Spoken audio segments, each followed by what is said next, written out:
Таким вот образом выглядит любая доставка из интернет-магазина. И в данном случае это прекрасный эсминец Флетчер.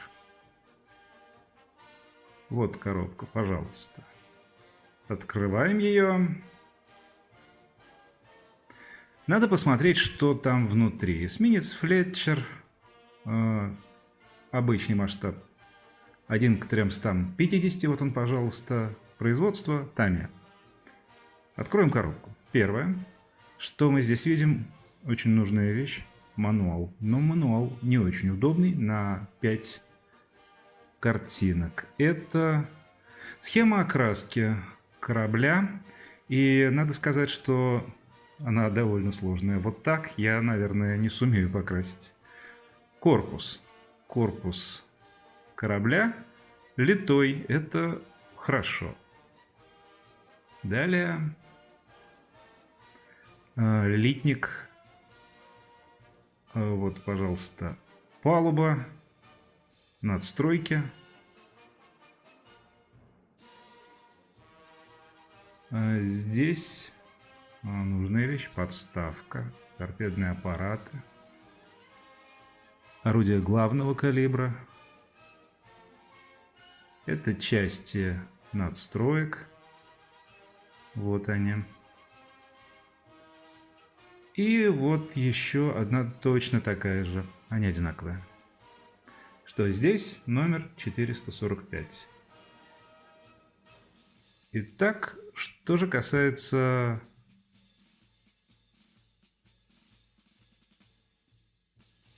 окраски. Вот обычный темно-серый цвет. Вот. Таким образом нужно будет покрасить палубу. Это Blue Navy, темно-синий цвет. Он у меня тоже есть. Вот он, пожалуйста. Днище корабля будет выкрашено вот именно этим красивым очень цветом рассет. Максимально похожий на требуемый цвет. Ну и совсем светло-серый цвет, он используется вот здесь, в парусине. Кожухи, которые закрывают от волн и грязи. Да, чуть не забыл, здесь будет золотой винт, как всегда золотой. Вот золотая краска.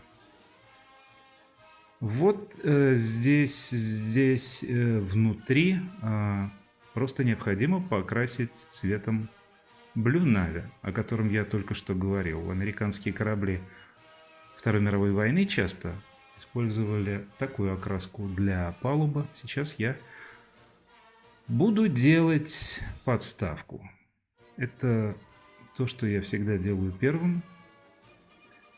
Перед началом работы с кораблем сначала подставка. Посмотрим.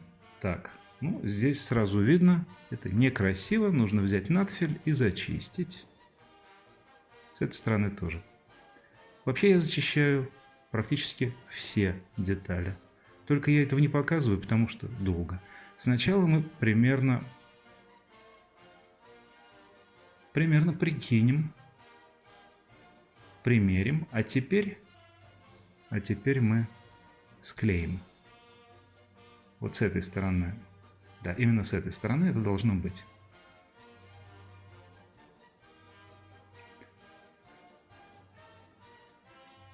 Это несложно. Закончили с подставкой. Вот наша палуба. И еще раз. Здесь практически все темно-синее. Будем иметь в виду, что вот эти части тоже. Как ни странно, башни остались обычного серого цвета. Вынимаем детали.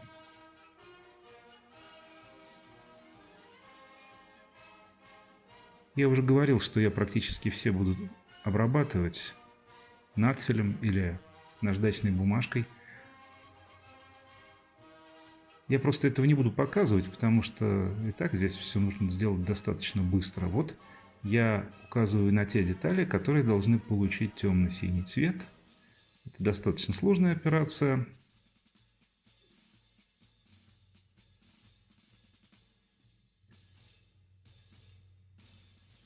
Лодки.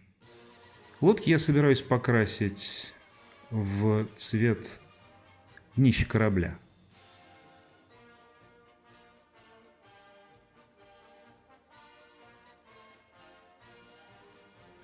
А борта их будут серыми. Теперь винты. Винты тоже надо отсюда вынуть. Вот таким вот образом они будут выглядеть. Перо руля, оно будет, естественно, в цвет днища, а это спасательные плоты. Их тоже нужно будет покрасить в красный цвет. Вот я показываю, что днища будут одинаковыми. А это валы винтов. Где второй? Вот второй. Вот такая вот деталь, ее тоже нужно вытащить, она тоже будет красной. Стенки надстройки, вот они. Что я делаю? Я всегда оставляю только одну точку крепления, для того, чтобы было удобно красить аэрозольным баллончиком. Вот и здесь я это делаю тоже, это видно. Одна точка крепления. К сожалению, то, как я красил это баллончиком, я не смогу показать, потому что файл безвозвратно утерян во время монтажа. Зато я показываю, каким образом я крашу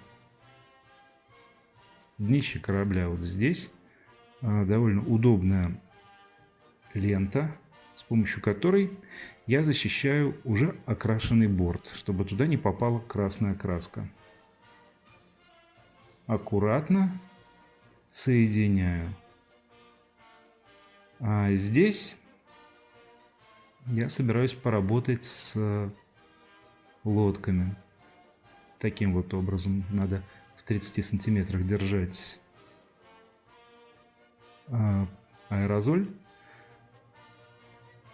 Так, а вот теперь черный цвет. Черным в первую очередь красятся якоря. С одной и с другой стороны. По схеме окраски здесь черная мачта. Значит, ее нужно тоже выкрасить. Цвет Flat Black. Заканчиваем с мачтой. И переходим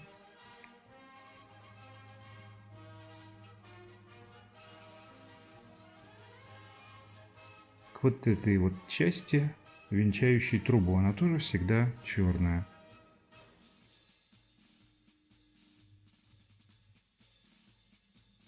Дополним ее по контуру. Теперь перед нами винты и золотая краска. Аккуратно, в несколько слоев. Нужно какое-то время ждать. Краска акриловая, сохнет не настолько быстро, как спиртовые варианты. Итак, вот наша палуба. Теперь время установить палубу. Я пользуюсь клеем Ravel, это очень удобно. Это видно здесь. Можно видеть, как встает палуба. Встает она практически идеально. У Tamiya довольно простые модели, но части друг к другу прилегают всегда на высшем уровне. Теперь якоря. Установим их вот здесь. Аккуратно в отверстие.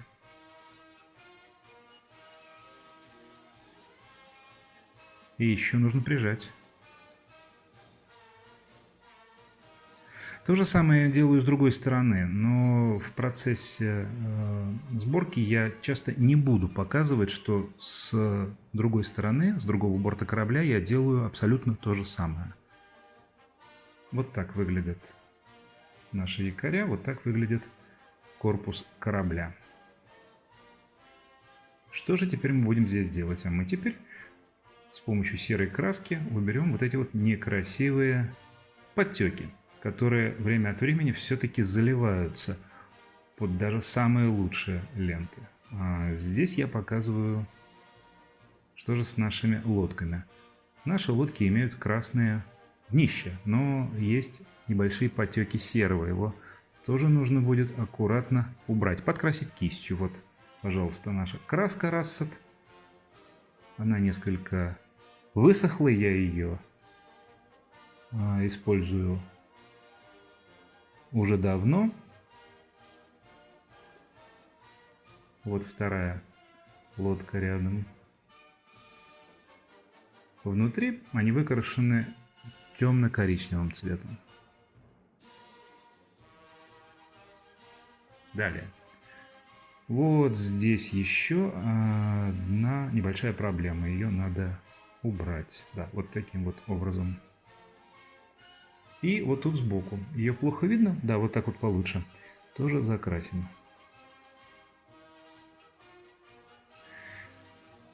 Вот по бортам спасательных плотов я тоже провожу красным цветом. Вот, пожалуйста, как это теперь выглядит. А теперь я устанавливаю вот сюда вот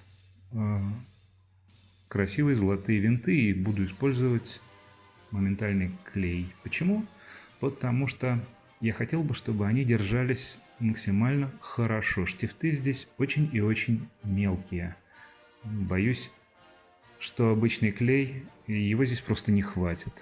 Далее я показываю, что на палубе нужно кое-что подкрасить в обычный цвет. Серый или шаровый, как это называется в советском флоте. Вот таким вот образом подкрашиваются эти части, ящики, небольшие надстройки.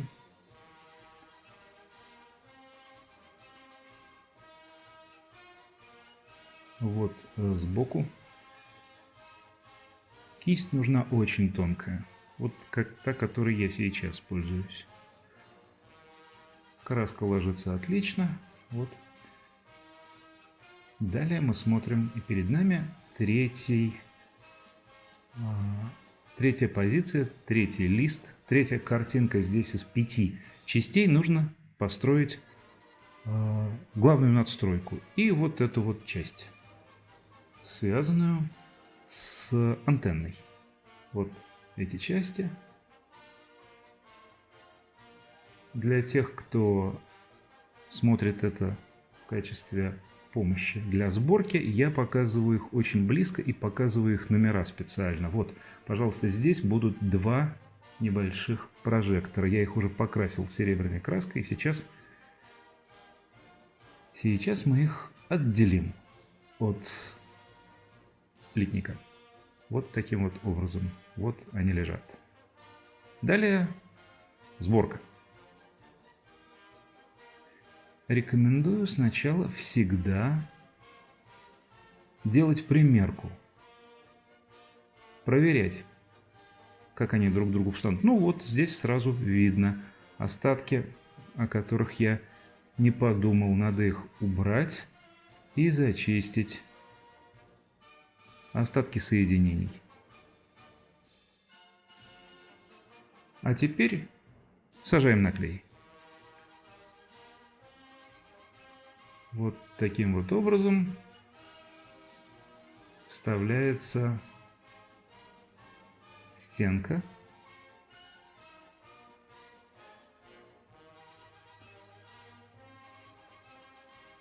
Встает она отлично. Но тут вот нужно будет вот здесь и здесь чуть-чуть подкрасить. Я всегда подкрашиваю в конце. Ага, вот так. Она прекрасно встает. Вот еще раз могу сказать, насколько удобно работать именно вот таким клеем. Без кисточки. Сверху и крыша. Отлично. Теперь вот эти вот 2 прожектора. Аккуратно. Я могу сказать, что для меня, конечно, легче вставлять руками. Но профессионалы все могут сделать пинцетом. Далее. Теперь работаем вот с этой частью. И вот, пожалуйста. Вот нужно собрать большую надстройку. А затем поставить шлюп-балки и в конце мачту. Затем мы работаем со следующей частью, устанавливаем торпедные аппараты, а перед этим трубы. Итак, пушки главного калибра.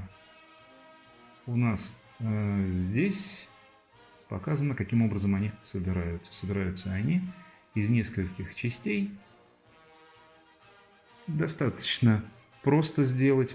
Я всегда показываю на чертеже, как они должны лежать. Для того, чтобы, когда много частей, они у нас не терялись и сразу было видно, может быть, какая-то часть забыта или случайно потеряна. Вот я их раскладываю на их места. Вот стволы я покрасил их металлическим темным цветом, Metal Gun. Вот теперь мы займемся сборкой. Все части на месте. Сюда боковая часть.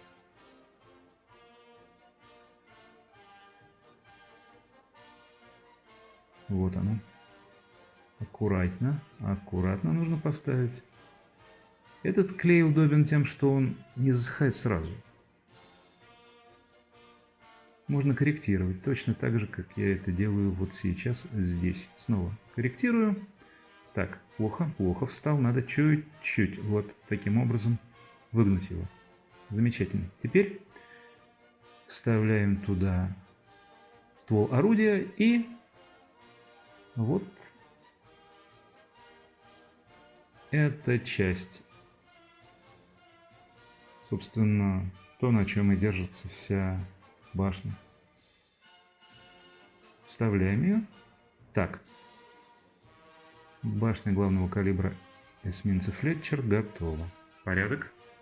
А вот они теперь готовы все. Смотрите на них. 5 штук сделано. 3 на предыдущем рисунке, 3 на следующем. А теперь мы будем собирать главную надстройку. Вот, собственно, ее палуба. А вот тут вот мы ее положим. А вот ее стенки, правая и левая. Надо немножечко вот заднюю стенку чуть-чуть обработать наждачной бумагой. Точно так же, как и соединение здесь. Здесь настолько много, что пришлось даже кусачками. Итак, сначала снова примерка, как это должно стоять, каким образом. Да, это должно стоять вот здесь. Сейчас будем устанавливать, приклеивать. Сначала пройдемся клеем. Чуть-чуть. И вот соединение, а после соединения, как ни странно, возникает проблема. Вот тут вот видно, да? Вот здесь и здесь щели, они как будто немного вылезают. Нам помогут обычные мягкие прищепки. Вот таким образом. Все, порядок. А теперь вторая стенка вот с этой стороны. Устанавливаем ее. Это встает идеально. Здесь не нужны зажимы. Не нужны прищепки. Теперь маленькая последняя стенка. Вставляется. Неплохо, неплохо. Торпедные аппараты. Это основание для них. Барбеты.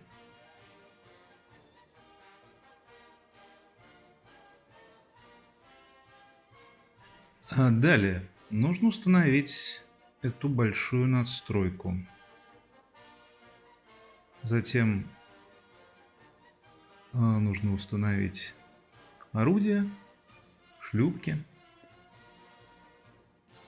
собственно, мачту.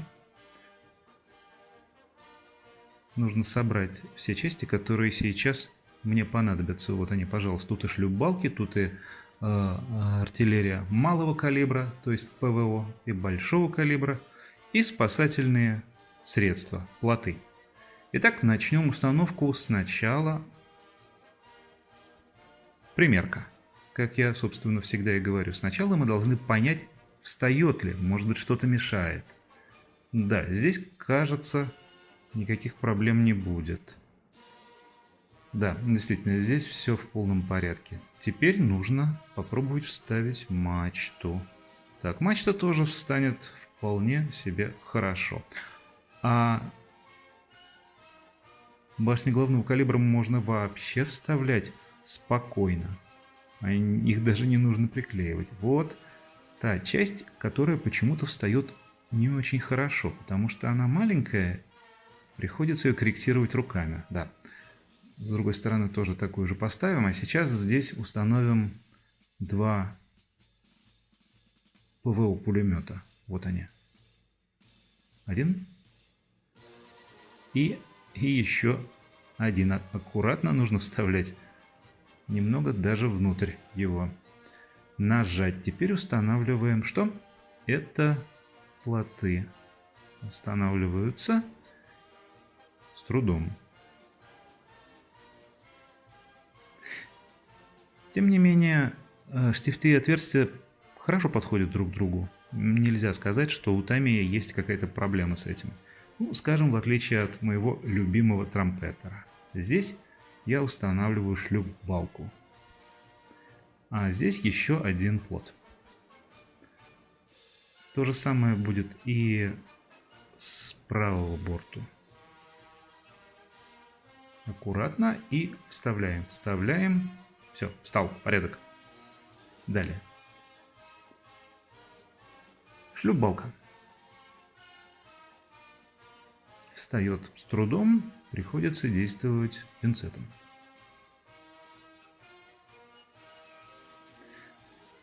Далее тут вот будет установлена шлюпка. Вообще я могу сказать, что эта модель очень неплохо детализирована.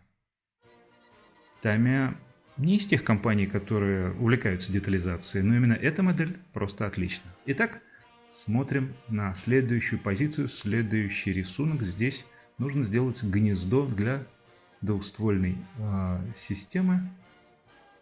40-миллиметровое орудие плюс что-то сзади в маленьком гнезде. Что это такое? Ну, я, честно говоря, так и не понял, но подозреваю, что это какая-то деталь системы наведения. Может быть, дальномер. Вот она. Все части на месте, гнездо на месте, и этот, по-видимому, дальномер тоже на месте. Теперь займемся сборкой. Сначала сама надстройка. Вот таким вот образом. Затем это гнездо, которое вот тут должно стоять. Да, здесь это удобно. Такая фигура, похожая на замочную скважину, которая позволяет их соединить сразу. Вот эта вот часть, о которой я говорил, и аккуратно и прямо надо поставить. Не встает. Так вот. Так, вроде хорошо. Теперь двуствольная артиллерийская система. Аккуратно. Так, вот таким вот образом она должна сюда вставляться. Именно вставляться до щелчка.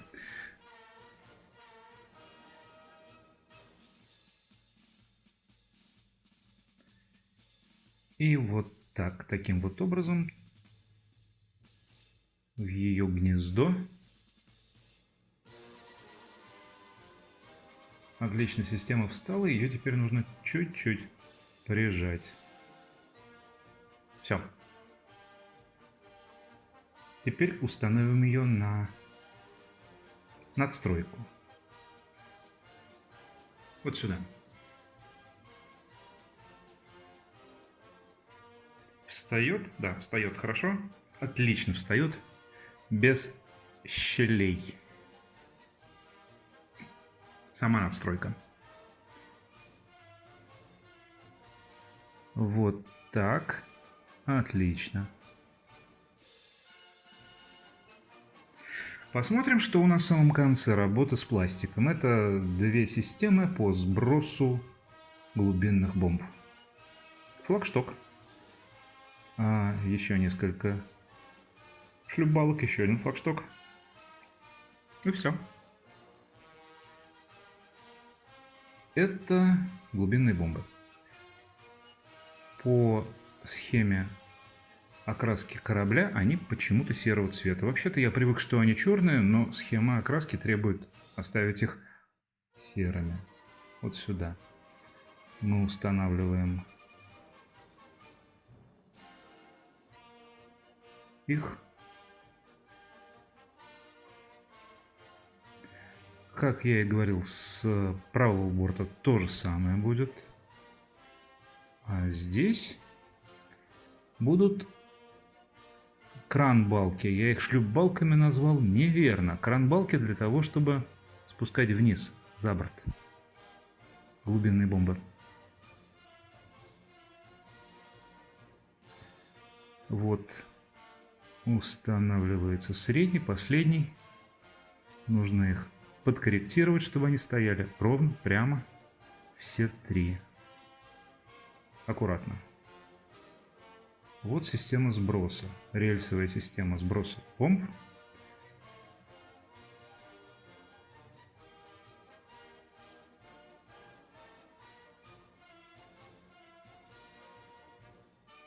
Она готова. Теперь ее нужно склеить.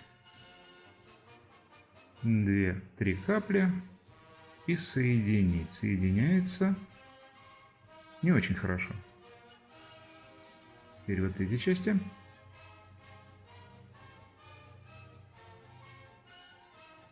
Приходится действовать пинцетом. Аккуратно прижать. Подождать. И установить. Таких 2 нужно. И таких тоже нужно 2. По обоим бортам эсминца. Итак, эсминец почти готов.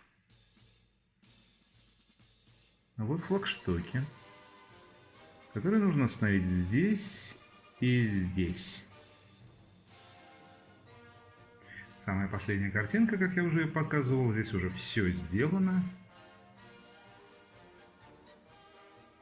А вот этой вот антенны почему-то нет. Ее просто нет на пластиковых литниках. Придется ее делать из чего-нибудь. Ну, слава богу, у меня достаточно много частей. А вот это вот довольно-таки много заграждения. Леерное заграждение. Но пока мы займемся переводными картинками. И флагом США. Бросим их в воду. Итак, с этой стороны будет у нас и с другой стороны будет у нас флагшток. Сейчас наносим героический номер Fletcher 445. Займемся флагом. Сначала мы установим его вот здесь, приклеим. Чуть-чуть полежит, мы его оставим сохнуть. Пока он сохнет, установим флагшток для Гюйса вот тут. Вот здесь, на носу корабля. Да, установлен. Отлично, красиво. А вот тут вот, когда он уже высох, покажу одну хитрость. Нужно его в эту прищепку, а затем прищепка должна его вот здесь вот прижать. Но что-то нужно вот тут поставить. Хорошо, я нашел баллончик с краской. Эта баночка нам мне сейчас пригодится. Вот таким вот образом капля моментального клея. И вот так вот аккуратно устанавливаем. Так вот. Устанавливаем. Все. Теперь все в полном порядке. Нужно подождать всего несколько секунд. Займемся леерным заграждением. Тут видно, что оно немного было повреждено. к сожалению, когда я его вытаскивал. Так что эту поврежденную часть мы ее вытащим и отремонтируем. А здесь я показываю, как надо аккуратно с помощью скальпеля их отделять, эти лееры. Вот, отделим. Далее приклеиваем на клей Бизон. Почему я о нем говорю, а я о нем уже рассказывал, он очень удобен. Он очень тягучий и вообще не оставляет следов, в отличие от моментального клея типа Горилла или Момент. И тот, и другой оставляют белые следы, а этот совсем прозрачный. Вот я пытаюсь установить сейчас длинное леерное заграждение, и вроде бы получается. Да, встало.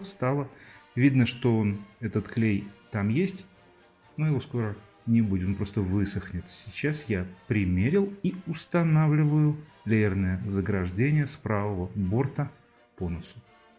Здесь нужно немного добавить клея, а здесь пришлось его немножечко выгнуть. Это было не очень сложно. Я устанавливаю на место, корректирую еще раз. Встало, порядок. Торпедные аппараты и трубы были настолько просты, что я даже не показывал, как их делать. Они просто из одного или двух частей. Здесь я показываю, как устанавливаю еще одну часть леерного заграждения. Теперь уже вот с этой вот с левого борта, а теперь с правого борта на основную надстройку. Да, все хорошо встает, порядок. Теперь последняя часть, и она необычная. Ее нужно выгнуть, поэтому я беру 14-ю большую толстую кисть и выгибаю ее по форме кисти. Так, теперь нужно примерить, как я уже говорил. Примериваем. Не подходит. Нужно согнуть еще. Вот так посильнее, так лучше. Значит, так и сделаем. Отрежем это ножницами. И